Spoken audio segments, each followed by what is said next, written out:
secret မသေးရတာကြီးကဘလောက်မုန်းစရာကောင်းလဲခင်ဗျားတို့သိလားဒါမဲ့ဒီနေ့တော့မရတော့ဘူးအခုရောက်နေတာဗျာကျွန်တော် EHP fan ပါဒီ EHP fan တကယ်အရန်ကောင်းတယ်ကျွန်တော်ရောက်တာပြင်မကြသေးဘူးအခုတို့ EHP 33တောင်ရောက်နေပြီပေါ့နော် EHP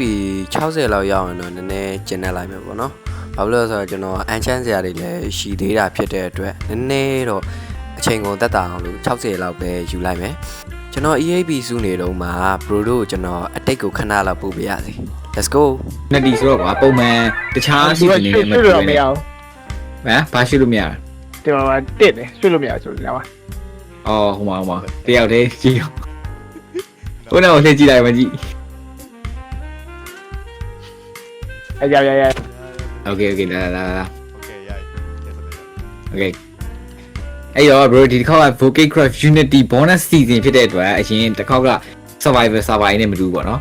survivor ပဲဒါပေမဲ့ကျွန်တော်ဒီတစ်ခေါက်ကြာရင်အကုန်လုံးဒီမှာ CC လုံးနဲ့ညီညွတ်နဲ့အကုန်လုံးတယောက်နဲ့တယောက်တူတူလေးနေကြမယ်ပေါ့နော်အဲ့တော့ထားပါတော့ကျွန်တော်ကဒီနေရာမှာနေမယ်ဆိုရင်နောက်တစ်ယောက်ကဟိုဘက်ကျွန်းလောက်မှာပဲနေရမျိုးပြီးနောက်တစ်ယောက်ကလည်းဟိုဘက်မြင်နေအားလောက်တဲ့ကျွန်းသားလောက်မှာပဲနေရမျိုးပြီးရင်ဒီတစ်တော်ထဲမှာနေရမျိုးပေါ့နော်အဲ့လိုမျိုးလေးနဲ့ပဲတူတူနေကြမယ်โอเคပြီးရင်ဒီတစ်ခါကျွန်တော်တို့ဟောမပါဘူးအန်နဲ့သွားလို့မရဘူးအန်ကိုတော့ဘန်လာပါတယ်အဲ့တော့ electro လုံးဝမရှိဘူးကျွန်တော်တနေရာနဲ့တနေရာကိုလှေလေးစီးသွားမယ်လမ်းလေးဖောက်သွားမယ်မြင်းလေးစီးသွားကြမယ်โอเค yeah ဆိုတော့ bro မလင်ပြောတဲ့အတိုင်းပဲကျွန်တော်တို့ and go ban ထားတယ်အားကြောင့်မလို့ no light ထွားပါနော်ဒါကြောင့်မလို့ကျွန်တော်တို့ဒီရေချောင်းလမ်းရသွားမလားကုန်းချောင်းလမ်းရသွားမလားအဲ့နှစ်လမ်းပဲရှိတယ်ဆိုတော့မြင်းတွေနဲ့လှေတွေနဲ့ပဲသွားမှာပေါ့နော်သူများတွေကတော့အဲ့မြင်းတွေပါတယ်တော့တချို့ရတာတွေတော့ရှိပြီကျွန်တော်အခုထိတော့မြင်းမရသေးဘူးနောက်ပိုင်းကျရင်တော့လိုက်ရှာမှာပေါ့နော်ဆက်တယ်ကအဓိကလိုတာလေအိုးမင်္ဂလာပါကိုကူရိုပေါ့နော်ဒီမှာကျွန်တော်ဟိုဥစားတွေပဲပေးပါအာရီကတိုဆိုတော့ကျွန်တော်တို့ဒီအခုရောက်နေတာကူရိုရဲ့သူ့ရဲ့ဗာလဲ EHP fan ပေါ့နော်သူ့မှာကဒီ enchant table လေးရှိရတယ်ကျွန်တော်လည်းဒီကိုလာပြီးတော့ပဲ enchant လုပ်တယ်ကျွန်တော်အခုထိကျွန်တော်အိမ်မှာမဆောက်ကသေးဘူး yeah ဆိုတော့အာရီကတိုကျေးဇူးတင်ပါတယ်ဆိုတော့ကျွန်တော်တို့ဒီ enchant တော့လုပ်ပါဒီအောက်ထုံးနဲ့အာမာနဲ့ရပါပြီပေါ့နော်ကျွန်တော်ဂျန်နာလေးတွေတော့ဆက်ပြီးတော့ enchant လုပ်လိုက်အောင်မယ်ကျွန်တော်မကြိုက်တာတွေရောကြိုက်တာတွေရောကျွန်တော်ကြိုက်တဲ့အထိ enchant လုပ်လိုက်ပါအောင်မယ် enchant လုပ်ပြီးရင်ပြန်တွေ့မယ် let's go so welcome back guys ကျွန်တော်ဒီမှာ fortune 2ရတယ် scale dash ပါတယ် shovel ရတယ်ပြီးတော့ sharpness ပါတယ် diamond sword ရတယ်ပြီးတော့ဒီမှာကscale dash ပါတယ်ဒီဟိုဗာလဲ diamond pick ရတယ်ဒီမှာ bow ဆိုရင် power 3 ပါတယ်ဆိုတော့ mandate တွေပါတယ်တော့မထည့်ရသေးဘူးဒါပေမဲ့ကြိုက်ပါတယ်အကယ်၍ကျွန်တော်ရဲ့ video quality ညံ့နေတောင်းမှပါတယ်ပေါ့နော်ဆိုတော့ bro quality ကောင်းနဲ့ကြည့်ရင်လည်းဆိုရင်တော့ဒီquality ကို1034လားမသိဘူးအဲ့ဒါလေးထားပြီးတော့ကြည့်ပေးဖို့တောင်းဆိုပေးရစေဆိုတော့ yeah အခုကျွန်တော် overall ပြန်ရောက်လာပြီပေါ့နော်ဒါကတော့ကျွန်တော်အိမ်ပါကျွန်တော်အိမ်ဆောက်တာတွေပါတော့မပြလိုက်ရဘူးဘာဖြစ်လို့လဲဆိုတော့ကျွန်တော် record မလုပ်လိုက်မိတာပါကျွန်တော်အပြင်းကြပြီးတော့ဆိုတော့ကျွန်တော်အိမ်ဆောက်တာမပြဘူးဆိုပေမဲ့ဒီဘေးနားတွေမှာကျွန်တော်ကတစ်ပင်တွေပါဆောက်မှာဆိုတော့အားကြောင့်မလို့တစ်ပင်ဆောက်တာတွေပါညာတွေ terraform လုပ်တာတွေပါညာတွေတော့ bro တို့ပြမှာပါဆိုတော့စိတ်ပူကြပါနဲ့ဒါကတော့ကျွန်တော်အိမ်ကိုရှေ့ရခြင်းတော့ဒီပုံစံတိုင်းပါပဲဆိုတော့ interior တွေကတော့ဘာမှမထည့်ရသေးဘူး bro တို့နဲ့ပဲအတူတူထည့်လိုက်မယ်ဆိုပြီးတော့ကျွန်တော်ဘာမှမလုပ်ဘဲနဲ့ထားလာတာဘာလို့လဲဆိုတော့အိမ်ဆောက်တာလည်းမပြဘူး interior လည်းမပြဘူးဆိုနည်းနည်းပြောမှဆိုရင်ရက်ဆက်ရကြာသွားမယ်လို့ထင်လို့ဆိုတော့ကျွန်တော်ဒီဘေးနားလေးလည်း terraform share လုပ်ကြအောင်ပါပေါ့နော်ကျွန်တော်ကြောက်ခဲလေးတွေဗာလေးထည့်တာတို့ဒီနေရာလေးပြန်ထည့်တာတို့ဒီနေရာလေးကျွန်တော်ဒီအောင်မှဆိုလုံးဝဟောင်းလောင်းဖြစ်နေပါတော့ bro ဟို intro မှာလည်းတွေးလိုက်မှာပါဆိုတော့ဒီဟာလေးလည်းကျွန်တော်တော်တော်ရှင်းရအောင်မယ် yeah ဆိုတော့ဒီဘက်တွေလည်းကျွန်တော်တစ်ပင်လေးတွေပါညာကြီး custom tree တွေစောက်ကြအောင်မယ်အဲ့အတွက် resources စုတဲ့ montage လေးကိုကြည့်လိုက်ရအောင်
resort တွေကတော့တော်တော်စုပွားကြီးဆိုတော့ဒီမှာပြမယ်ဒီ okay ဒီမှာဒီထဲမှာကျွန်တော်တို့ stone တွေရောအကုန်လုံးစုပွားကြီးကျွန်တော်အရင်ဆုံး terraform လောကမှာကကျွန်တော်ကြောက်တုံးတွေလိုက်ထည့်မယ်ပေါ့နော်ထည့်တာတွေပါညာတွေဆိုတော့ resort တွေစုပွားကြီးဆိုတော့ကျွန်တော်တို့ building ဘိုင်းကိုသွားကြမယ်ဆိုတော့ let's go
ကျွန်တော်ဘာတွေလုပ်ခဲ့လဲဆိုတာပြမယ်ပေါ့နော်ဒါကကြောက်တုံးနဲ့တစ်ပင်ပေါ့နော်ကြောက်တုံးမှာကျတော့ကျွန်တော်မဲတဲ့အပိုင်းရဲ့အောက်မှာမဲတဲ့ပုံစံမျိုးလေးလုပ်ထားရပေါ့နော်အရိပ်ကျနေတဲ့ပုံစံမျိုးပေါ့ဒီမှာဆိုရင်လည်းအဲ့လိုမျိုးပဲလုပ်ထားတယ်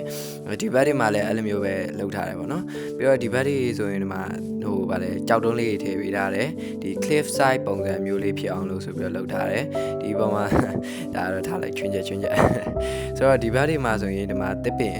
င်ရဲ့အောက်မှာဆိုအရိပ်ကျနေတဲ့ပုံစံမျိုးဖြစ်အောင်ဆိုပြီးတော့ထည့်ထားတယ်ပြီးတော့ဒီဘက်ဒီမှာလည်းတစ်ပင်ရှိတယ်ဒီမှာတစ်ပင်ရှိတယ်ဟိုဘက်မှာတစ်ပင်တစ်ခုရှိတယ်ပြီးတော့ဒီဗာလဲလမ်းတွေလည်းတည်ချပြုပြင်ထားတယ်ပြီးတော့မြက်တွေလည်းတော်တော်လေးကိုထည့်ထားတယ်ဒါပေမဲ့ဘာမှမလုပ်ကသေးတဲ့တစ်ခုပဲရှိတယ်ဒီ interior တော့မလုပ်ကသေးပါဘူးဒီမှာဆိုရင်မြက်တွေလည်းထည့်ထားတယ်ပြီးတော့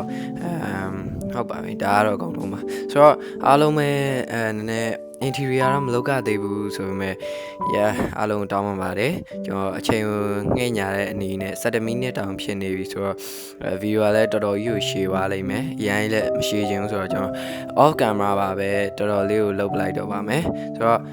အားလုံးတောင်းပန်ပါတယ်တကယ်၍ကျွန်တော်ဗီဒီယိုကြိုက်တယ်ဆိုရင် like and subscribe လုပ်ခဲ့ပြီးတော့ကျွန်တော်ဘာတွေအမှားပါသွားလဲဆိုတာလေးတွေကို comment မှာပြောပြီးခဲ့လို့ရပါတယ်ဗျဆိုတော့ bye bye အားလုံးပဲ bye